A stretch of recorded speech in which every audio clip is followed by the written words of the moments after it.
this little window for you to watch. But what is more important with this practice? This is a somatic movement practice for greater pelvic floor awareness, is that you listen to what I say and try to find the area on your body and then move it in the way that I say. But how I move may not be the same as how you move.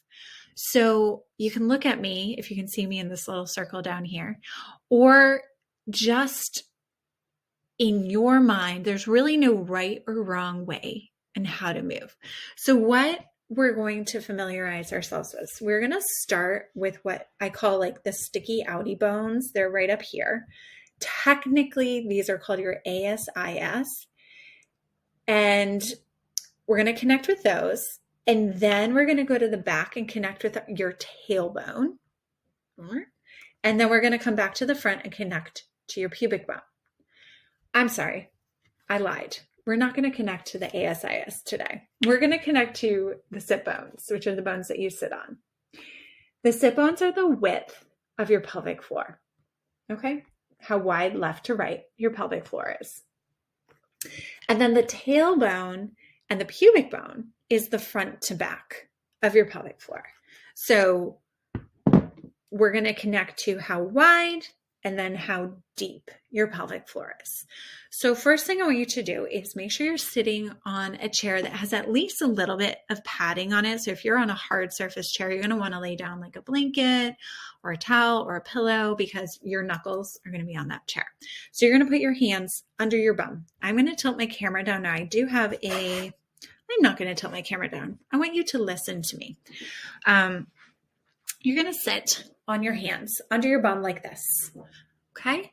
And I want you to just wiggle around and feel for those, they're like golf ball sized bony things. Those are your sit bones.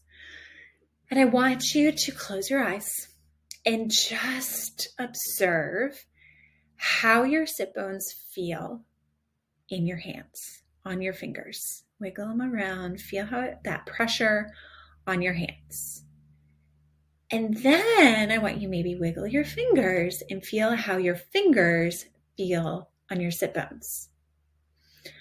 Feel how your sit bones feel on your fingers.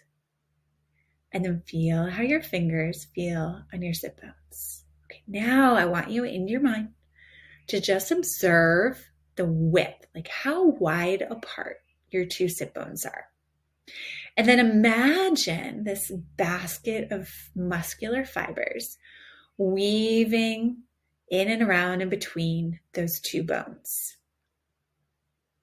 They don't go through your bones, but they attach. Okay, now I want you to start moving. So I want you to glide your sit bones forward and backward in whatever way. So whatever part of your body you have to move to get your sit bones moving. So if this is your sit bone, you're moving your sit bone more towards the screen and away from the screen. Towards me and away from me. And feel just how that feels and what you're noticing in your body. Like what changes or shifts. Like how do your shoulders move? Or how do your ribs move? How does your butt move when you do this? And just observing. Now come to where you started, up on your sit bones, and now go left and right. Left and right. And notice, okay, what does my pelvis have to do to make this motion happen? And what are my ribs doing? And what are my shoulders doing? And then start taking it in a circle. And just observing how it feels in your body and kind of, are you pushing more through your feet to go in certain directions? What is your pelvis doing and switch directions now? All right, beautiful. And coming back to center. Okay, now you can stand up. I think it's best for the tailbone to be standing. So I'm going to move my chair out of the way. And I'm going to stand up and I'll give you a little bit more view. Now I have a dress on today, so you're not going to see a whole lot, but you will see me probably stick my bum out. So I'm finding my tailbone and I like to use my middle finger. feels like the best finger to be on my tailbone. And we're first going to start like we did with the sit bones. I want you to, sorry, I'm fiddling with my computer. I want you to feel how your tailbone feels on your finger. Now, how does your finger feel on your tailbone? How does your tailbone feel on your finger? And how does your finger feel on your tailbone? Okay, now you can move in whatever way you need to for this. I want you, I use the doggy analogy. So a happy dog puts his tail up and kind of wags it. We're not going to wag it, but we're just going to have that like alert dog tail up. I see a bird. I'm going to go run after it. Okay, so bring your tailbone up. Alert dog. I just saw something really interesting. I want to go chase it. Now, scared dog. Bring your tailbone through your legs. And it's almost, so just compare what you feel in your with your finger. So your hand's still on your tailbone. Alert dog, up, up, up. Scared dog. Alert dog. Scared dog. So focusing on your tailbone, but also subtly observing the movement. Like what changes in your hips? What changes about your butt muscles? What changes about your core? What changes about your ribs with each direction you go? You're moving back and forth. Now, let's come back to just normal standing, your hands still on your tailbone. I want you to kind of wag your tail. So you're going to bring it left and right. So you bring it left and you bring it right. And you bring it left and you bring it right. Left, and notice what happens with your core, what happens with your hips, what happens with your shoulders, your feet, your knees. Okay, moving it left and moving it right. And now come back to the center. Now here's the fun part. Pause for a moment and I'll try to get this in the screen, in the camera. Okay, notice this is the tailbone. I don't know if you can see this very well, but the tailbone actually has little joints. It has 1, 2, 3 little joints. Okay. So a joint is a connection of a bone. It's soft tissue. So we're going to, now I wouldn't expect that any of you are actually going to feel your tailbone move. Some people can move their tailbone. But I want you to imagine that those joints in your tailbone are a lot more like your finger. So I don't want you moving your hips. Your body's not really moving. You're more like using the power of the mind to influence the state of your tailbone. So in your mind, I want you to imagine and try to raise your tailbone up like that alert dog. Now try tuck it between your legs and raise it up like the alert dog and tuck it through your legs. Now, as you're trying to go through this range of motion, observe the changes you feel in your muscle tension and where you feel more tension when you try to raise it up and where you feel more tension when you try to tuck it between your legs. And now where you feel more relaxation and opening when you try to raise it up and where you feel more relaxation when you try to tuck it down.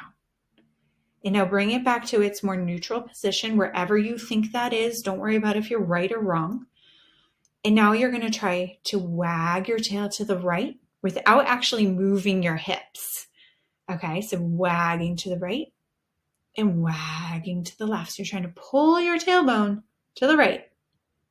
Pull your tailbone to the left.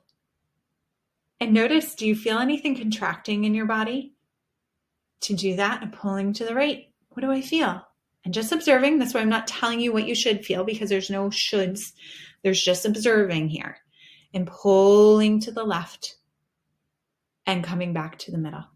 Okay, let's move to pubic bone. So again, somatic movement, we are just observing what happens. There is no right or wrong. It's just observation.